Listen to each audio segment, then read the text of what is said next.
Hello, my name is Alex KIL from the KGSEA Math Circle, and today I'm here to talk about zero knowledge proof.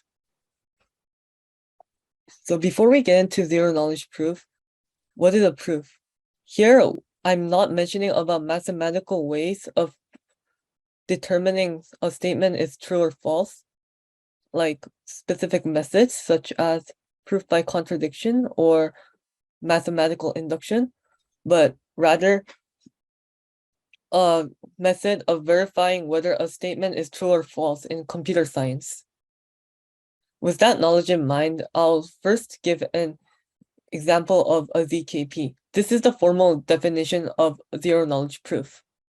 For all x in a language L, and there exists an interaction between the prover and the verifier where there's an efficient Turing machine that can simulate the interaction without having the previous knowledge. Here, the px is the prover, the v is the verifier, and z is the challenge value. To give more insight, the v gives a challenge value to px, and the px does a simulation. But s, if given z, can also simulate what px is doing. However, the challenge value is not shared to any third party. To illustrate this example, there's a visual representation of ZKPs. This example is called the Alibaba cave and is a visual way of representing how ZKPs actually work. So here there exists a prover who is commonly called Peggy and a verifier who is commonly called Victor. The prover first wants to prove that they know the secret password to the cave between path A and path B. However, they do not want to leak what the actual password is.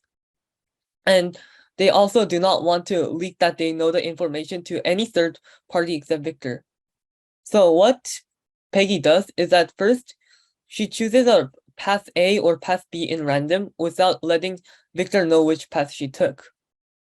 Then when she got into path B, like the diagram shown, Victor comes in and then shouts any of the random paths. Here, Victor shouted A.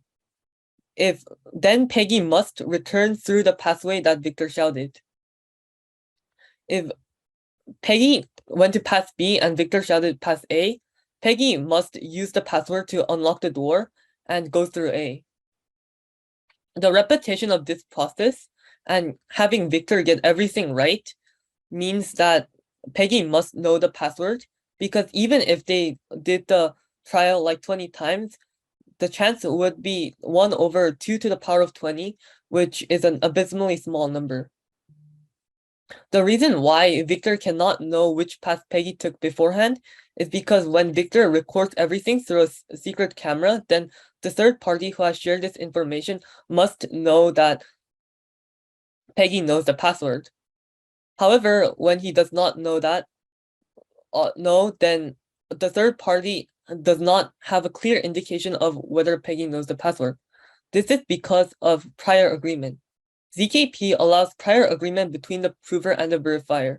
So if you go back to the Alibaba example, then you could see that if Peggy and Victor has staged the whole thing up, then there's a chance that Peggy might actually not know the secret password.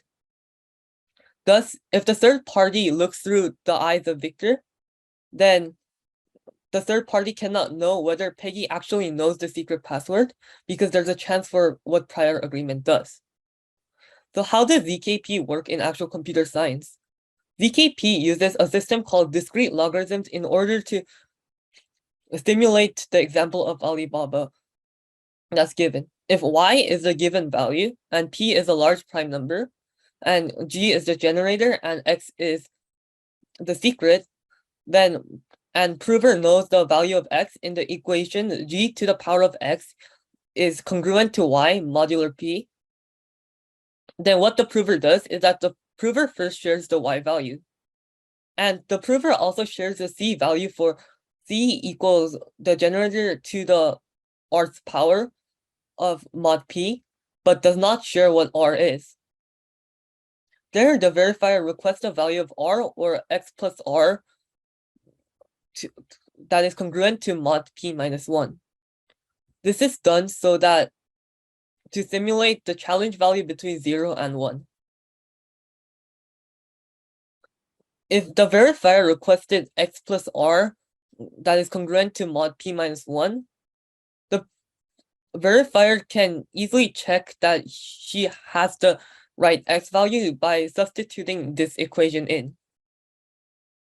Because c times y mod p would be congruent to this if the x value is correct, the verifier has a clear indication of that the prover knows what the x value is. The next case is the verifier. If she requests r, he could check that the r value is right by testing out the equation earlier. Since the verifier does not know what r is, he will have to believe that the prover knows this value. Since repeating this process multiple times will result in an abysmally small chance of having the prover, without having the knowledge, getting all the challenge values correct, the verifier has a clear indication of whether the prover has the right value or not. So there are two types of ZKPs, and the first one is interactive ZKP. In order to understand what interactive zero-knowledge proof is, you must know what interactive proof is. Interactive proof requires two conditions to be fulfilled. The first one is completeness. Completeness is that if the prover has the right value, the verifier needs to be able to determine it's true. The second condition is soundness. If the prover does not have the right value, the verifier needs to be able to determine it is false. Even though these seem very obvious to a proof, satisfying these conditions are actually pretty hard for a proof to do. The interactive system fulfills these conditions by repeating the conversation between P and V to satisfy the solution. An interactive ZKP also satisfies the property of zero knowledge, where the verifier only has a knowledge that the prover knows what the secret is and nothing else. Furthermore, because of prior agreement, the third party has no idea whether the prover has the right value or not. This is done by the interactions, again, between the prover and the verifier. And the examples that I have said until now are a form of interactive ZKP, as they're the most primitive form of zero-knowledge proof. The second type is non-interactive zero-knowledge proof. Unlike interactive ZKP, non-interactive zero-knowledge proof only needs to send the evidence once to the verifier. This is done by, instead of using random numbers, which was used by the discrete logarithm example, one can use the cryptographic hash, which a cryptographic hash is a one-way encryption. So if you know the value, then you could get the hash for it. But if you know the hash, you can't get the value for it, which reduces the randomness of the random number, which removes the need of probability, and therefore you do not need to repeat the interactions between the prover and the verifier. Therefore, with the encryption, you could only send the evidence once, and they could properly determine whether the zero-knowledge proof has the prover in the zero-knowledge proof has the right value or not. So zero-knowledge proof is important because zero-knowledge proof can hide the identity of the prover. Because zero-knowledge proof does not leak any information except that the prover knows the value of the secret, zero-knowledge proof can protect the identity of the prover and keep anonymity, while digital signature, when exposed, cannot hide the identity. Also, in digital signatures, the third party, if collected large amounts of evidence, can act as the prover. For example, between the interactions between the prover and the verifier, if the prover says a certain keyword multiple times, if the third party deduces that the keyword is some kind of password and states that to the verifier, then the third party can bypass as the prover. However, zero-knowledge proof cannot do it, as it requires the knowledge of the secret itself, and it does not leak what the secret is. Zero-knowledge proof can also detect proxy relaying attack using its tamper resistance. Proxy relaying attack is when there's an intermediate that is between the prover and the verifier, and when the prover sends the information to the verifier, the intermediate snatches the value away and sends it to the intermediate, hereby bypassing at the prover. However, zero-knowledge proof can use its tamper resistance property in order to detect proxy relaying attack and prevent it beforehand. However, digital signatures cannot. Therefore, zero-knowledge proof is a new proof system that gives the property of zero knowledge to previous proof systems, such as digital signatures.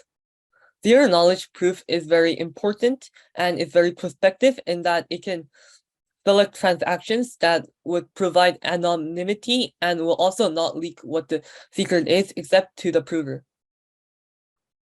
Zero-knowledge proof is actually widely used in various areas, and for example, Zcash, a form of blockchain, also uses zero-knowledge proof in the form of zero-knowledge snarks, which uses elliptical discrete logarithmic systems in order to find whether transactions have used zero knowledge in transactions.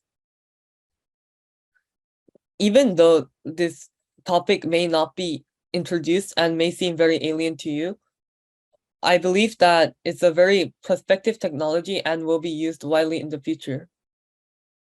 Therefore, I hope through this guide you have a more understanding of what computational proofs are and what zero knowledge proof is and how it works. Thank you for listening.